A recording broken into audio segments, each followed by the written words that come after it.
মোৰ কথাটো হ'ল যে যিটো সময়ত সমগ্ৰ দেশবাসীয়ে 26-27 জনকৈ নিৰীহ লোকৰ মৃত্যুত শোকত স্তব্ধ হৈ আছে, সেইটো সময়ত অখিল গগৈ ডাঙৰীয়াৰ এই ৰাজনীতি ন্যস্ত স্বাৰ্থত জড়িতই নহয়, কেৱল এই ৰাজনীতি দেশখনৰ বাবে বা আমাৰ গোটেই অসমখনৰ বাবেও অত্যন্ত এটা মানে কি বুলি কওঁ আৰু সংবেদনশীল এক মন্তব্য তেখেতৰ।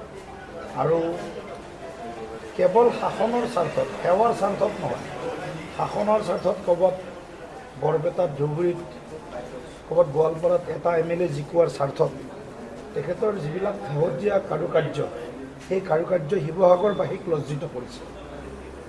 স্বৰ্গদেউসকলৰ যিখন ৰাজধানী, এই ৰংপুৰ কওক, শিৱসাগৰ কওক, যি শিৱসাগৰে অসমক শক্তিশালীভাৱে প্ৰতিনিধিত্ব কৰে, সেই শিৱসাগৰৰ বিধায়ক হৈ সমগ্ৰ অসমীয়া জাতিসত্তাক তেওঁ অপমানিত কৰিছে।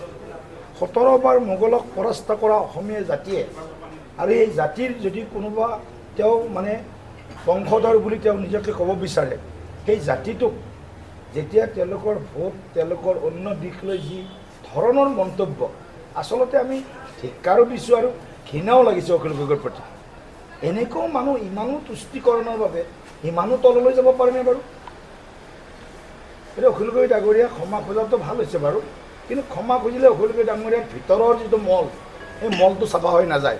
ভিতৰৰ মলটো অখিল গগৈ ডাঙৰীয়াৰ আছে, হয়তো অসমখনক আৰু দ্বিখণ্ডিত কৰি বা অসমখনক তেখেতসকলে লগ লাগি এই যিটো সোণাৰ বাংলাৰ কথা চলি আছে বা অন্য এখন পাকিস্তান বনোৱাৰ তেওঁলোকৰ যিবিলাক ষড়যন্ত্ৰ আছে, তাত অখিল গগৈ ডাঙৰীয়াহঁতৰ নিচিনা ব্যক্তিৰো হয়তো পাকে প্ৰকাৰে প্ৰত্যক্ষভাৱে নহ'লেও অপ্ৰত্যক্ষভাৱে হয়তো ক'ৰবাত তেওঁলোকৰ মানে মানসিক তেওঁলোকৰ এটা সমৰ্থন আছে।